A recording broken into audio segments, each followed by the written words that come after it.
Hey, what's going on, everybody? Thank you all for joining me at this time. My name is Shavi Zane, and I just wanted to come on and have a quick discussion with you all, especially to encourage those of you who are on the spiritual path. And you might find that you've had a couple of moments, okay? This is for those of you who have been having those moments where you find yourself coming out of character, or you might have said some things that generally you wouldn't say, or done some things that generally you would not have done. But you know that you've been on this journey. You know that you have done a lot of work. You've gone through quite a few transformations, and you've been very diligent and consistent with working on becoming the best version of yourself, even if you're not quite there yet, okay? Because obviously we don't reach that peak in one lifetime, especially if you're just now awakening in this lifetime, right? It's an ever-evolving process. And so you might find that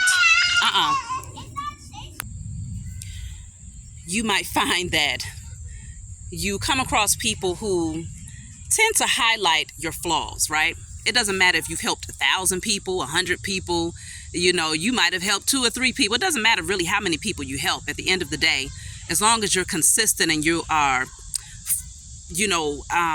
intentional about becoming the best version of yourself. Sometimes we help people and we don't even know that we have impacted them in a positive way. But then you'll come across people sometimes on this journey who they highlight your flaws. They're happy to highlight your flaws. They could have very easily caught you on a very bad week. It didn't even just have to be a bad moment. It didn't have to be a bad day. It could have been a bad week. You see what I'm saying? That you might have been out of character. You might have said things. You might have done things. But does that mean that any part of your journey is any less valuable, or that any part of your transformation was any less valuable? You still went through the transformation. You still grown. You still changed a lot. But you'll find that depending on the type of people you're dealing with, you might come across a person who, let's just say, they recognize that you've done a lot of work. You might have even helped them. But you stepped outside of character a couple of times. You said some things, you did some things, and now suddenly that's the highlight of who you are, right? Now suddenly that person sees that snapshot moment of your life as being your overall character. I want to encourage you all that you want to handle those types of people with a long handle spoon. Either that or you don't want to handle them at all. Because at the end of the day, this is not about being perfect. This journey is not about perfectionism. The only thing that you want to perfect is self-evaluation and self-accountability. Because that's what allows you to become a better version of yourself, okay? That's what gives you the opportunity to look within, pay attention to some of your flaws, pay attention to some of those emotions that are coming up that might have been suppressed, things that could have very well been dormant that might be triggered by certain people, certain, situations. And, just because it comes up doesn't mean that you're any less transformed. It just means that there's more transforming to do, and give thanks for the opportunity to do just that. But unfortunately, we come across people at times who use those things, those flaws that we all have, to define us and to say, oh, there it is. There's the flaw. That's exactly what I was looking for. And so now suddenly that's who you are to them. But I encourage you all to be grateful that their definition of who you are is irrelevant. It's very small in terms of the truth, okay? It plays very little role in the truth when it comes to who you truly are, when you really evaluate who you have become now in comparison to who you used to be. See, some of these people, you meet them along your spiritual journey, and the problem is they don't know who you used to be. They don't know how you used to react. And so when they see you at your best, they don't know how to respond when you're at your worst. Suddenly it's like, well, wait a minute. If you're transformed, if you're a healer, if you're this, if you're that, then you shouldn't have those issues, right? That's not true. At the end of the day, we are spirits having a human experience. And so as a spirit having a human experience, you still have human tendencies. You still can have human reactions. You still have human emotions. It's not about whether or not you display these things. It's about how you deal with them when you recognize that it's still potentially certain things that need to be addressed. Let's say if you've done something, if you spoke out of character, you did something out of character, and someone else might have been impacted by it in a negative way, but you have self-accountability, right? You apologize to that person, you acknowledge your wrongdoing, but yet they still find themselves highlighting it and using it as leverage to practically try and make you feel as if your journey has been unsuccessful.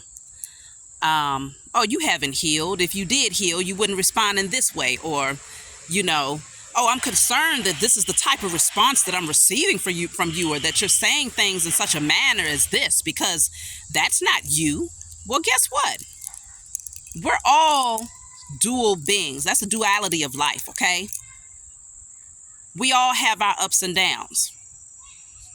And so if people are out here believing that the spiritual journey consists of everybody just walking around singing kumbaya, and you never have a moment where you're off your square, you never have a moment where you're highly emotional, or you say things that you might regret later, or you do things that you might regret later, then they don't understand what the spiritual journey is really all about.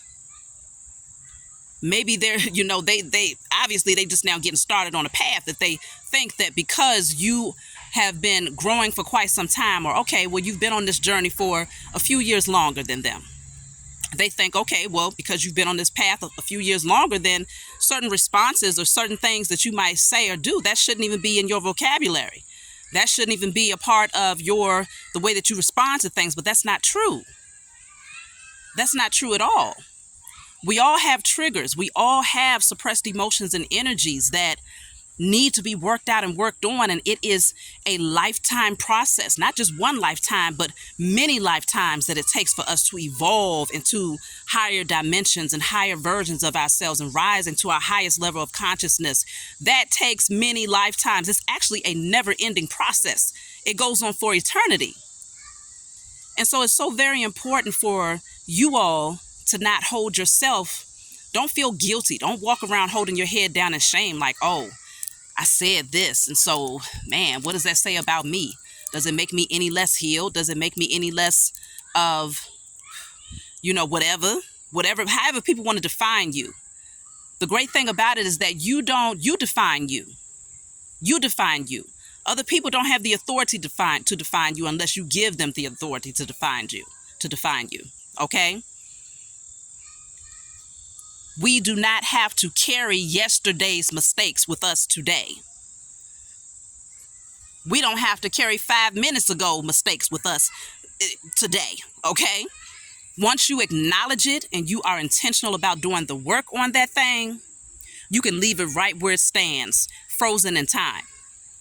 And if you have someone around you that wants to constantly bring it up and they want to constantly carry it and have you, bear that burden for the next 5 months, a year, 6 years, they want to keep on going back to what took place yesterday, and you've already done what's necessary to rectify your own wrongdoings, then let them do that.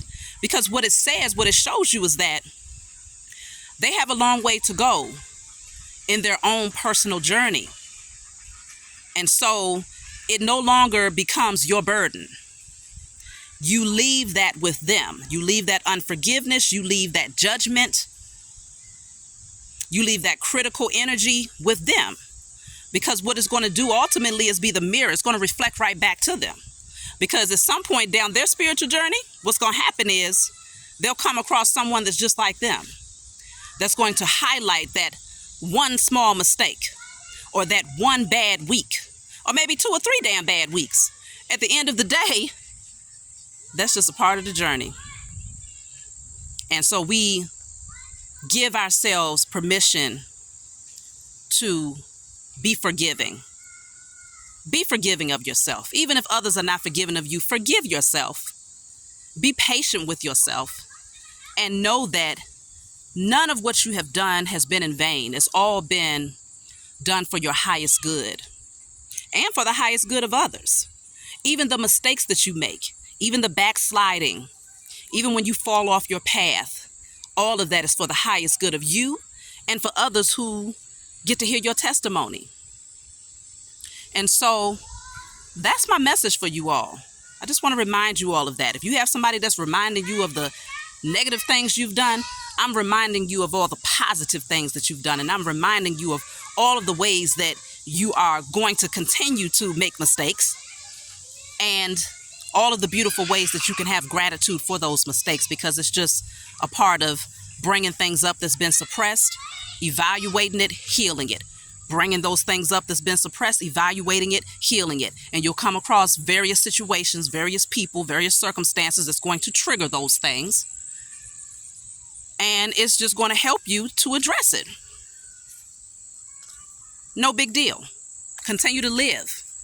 Continue to be proud of yourself.